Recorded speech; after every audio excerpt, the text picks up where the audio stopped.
Arnold, thank you so much. That was wonderful, and it's great to be here at the Odeon Leicester Square and to see the Duchess, as I believe she's affectionately known, in person again. Thank you for welcoming us here. And your association with this organ goes back, am I right in thinking, nearly 30 years now? Yeah, goodness me, yes. October 93 I first came to start my residency playing for a Disney show back then, and it's lovely to have you with us this morning as well. Well, this instrument has really achieved great fame in the theatre organ world. What is it about it that's unique? Well, I think there's a number of things which might contribute to its fame. It's unique in the fact that it has 5 manuals. There was no other 5-manual cinema organ built bespoke by Compton in a theatre. It's the last in the West End of London, in a working theatre. Again, I think that's perhaps to do with the fact that this is, you know, the #1 premier house. And how wonderful that it's still possible to come in and hear it being played before a film show. Indeed. And yet this theatre is 1937, is that correct? Yes, 2nd of November 1937 it opened. So it's rather unusual, isn't it, that so many of the theatre organs we had in this country were installed long after silent pictures were the order of the day. How would this have been used in 1937? Well, very much as an entertainment. So it was come in and have your ice cream or intermission music. That's what it was used for. And broadcasts, of course. So. Broadcasts accompanying variety acts. But again, broadcast didn't necessarily bring money into the cinema. This was used as cinematic entertainment. And it's rather lovely that you've brought silent movie to this theatre yourself over the years, and so the life of the organ has more or less come full circle in that sense. Why do you suppose someone hit on the idea of accompanying a silent picture with an organ? Well, I suppose it's louder than a piano. That's the first thing, or can be louder than a piano. And perhaps some of the early halls, silent picture houses, were converted chapels which already had pipe organs in there, so it would have made sense to use what was there. Very much so. Well, even though it was installed long after talkers had been introduced to the country, this organ, and indeed many of the theatre organs that were produced in the 1930s, still retained some hangover from the days of the silent pictures, I think, didn't they, with the special effects? Yes. What have you got at your disposal here? Well, there are a number of bangs and thuds on this instrument.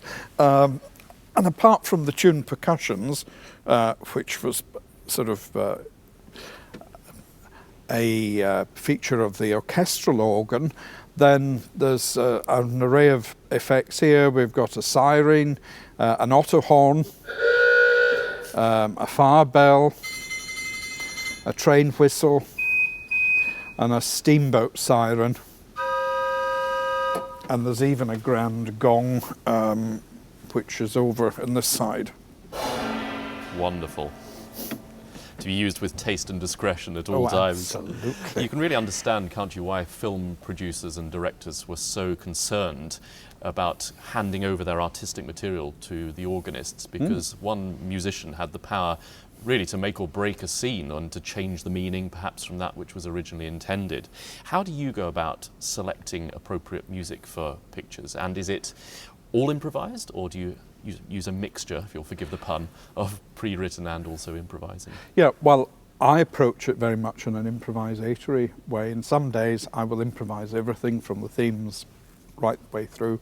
Other days I'll use classical themes or well-known melodies that hopefully the audience know, and they can hear these little quotes. There's plenty of good reference material from movie music from the 30s, the 40s and the 50s, which you can sort of draw on techniques and ideas of how to, weave the magic around. Brilliant. Well, and I imagine that good timing is certainly really the key to success. What do you think the trickiest genre of film is to score? And, I mean, how do you get the timing so precise? Well, perhaps a big love picture is the most difficult because you have quite a slow build-up, and you have the sort of the architecture of the film. You've got dramatic content as well, so it's all the time building, bringing towards, you know, the climax of the picture, and then hitting that. It's not just like somebody being slapped across the head with a rubber mallet or something. You know, that's quite easy to do. But the difficult thing is to build up a dramatic picture from the beginning, keep an audience with it. Now, we're very lucky to have you with us today, Donald. You've really made your mark as one of the greatest silent picture organists that we have today. Thank you. You've chosen some clips to illustrate some of the main scenarios that you may have to encounter in films. So what's up first? Well, first we've got Buster Keaton in a short clip from 1 Week, and there's a lovely sort of bit of juxtaposed between a motorbike and a taxi. And well, it's also got a theme that many church organists will recognise. Wonderful.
Well, that was absolutely hilarious. Now, what's coming up next? Well, we've got John Barrymore, Dr. Jekyll and Mr. Hyde. And what I've done in this is to show you dramatic content, and then also the silence of silence, where you can use silence to emphasize the drama. Absolutely. Wonderful.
Well, that was a real, Yes, a real don't dose. look under the bed. Yes. Exactly.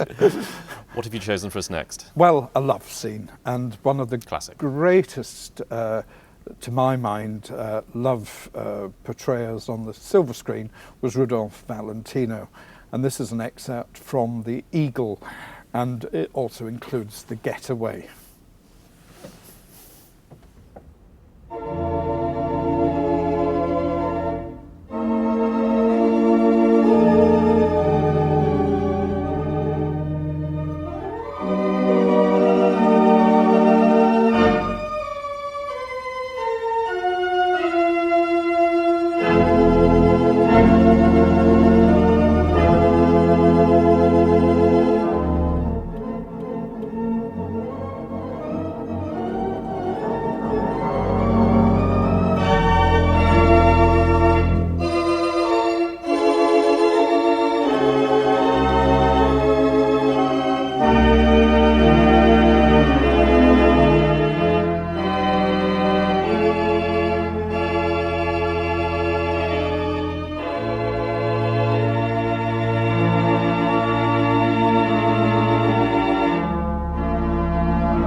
That was wonderful, Donald. Thank you. Oh. And you've got one more up your You sleeve. can see for us. why he was a heartthrob. Oh, absolutely, yes. Those Moody Lukes was just, yes.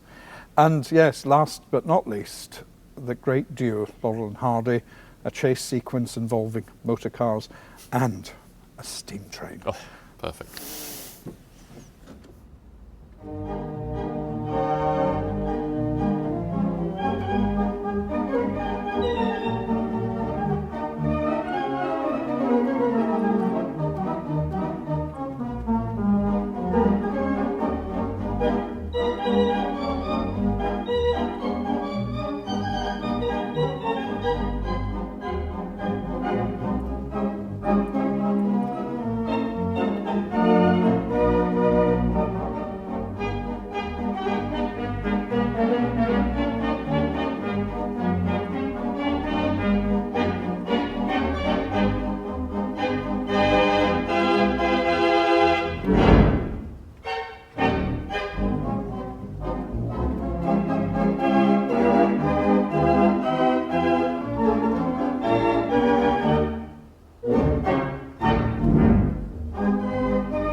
was fantastic. Thank you Thank so you. much for having us today. Well, great to have you here, Richard.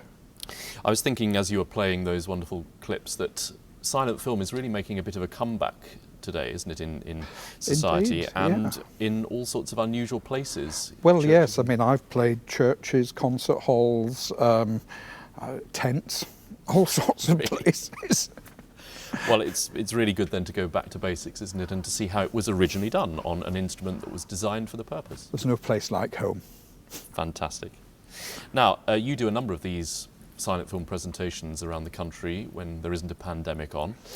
Have you done any of that online?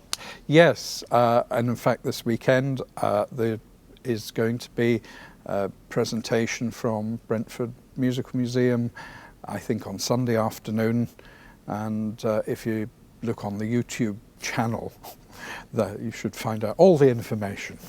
And right on cue, the Yes. Northern Line has rumbled beneath us, so That's my train. that I means you've got better to go. descend to get your train. Okay, safe Take care. journey down. Bye I'll for see now. you soon. Bye.